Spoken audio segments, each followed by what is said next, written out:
Mi gente, ¿cómo estamos? Buenos días, buenos días, buenos días. Acompáñenme, por favor, acompáñenme a cambiar estas válvulas, este suministro de agua para una lavandería o laundry, como le llamamos nosotros acá. Mira, ahí estamos despegando ya las viejas. Estamos despegando las viejas ahí ya. Las viejas, dijo que. Estamos lijando también ahí ya. Es bien fácil, señores. No sé cómo. Esa es una pared de bloque y atrás no sé si lleve el martillador de agua. Que son cosas muy importantes, pero bueno, no sé. Pero allá estamos cambiando. Ustedes van a ver al final cómo las identificamos también con rojo de agua caliente y azul de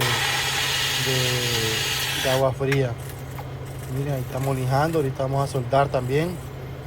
Mi gente, apoyen el videito, por favor, ahí, hombre, apóyenlo. Le den el like ahí, activen la notificación ahí, dándole a la campanita. Apoyen, mi gente, hoy por ti, mañana por mí. Nos vemos, mi gente.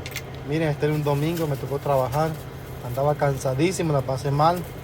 Pero ahí estuvimos, mi gente, trabajando duro.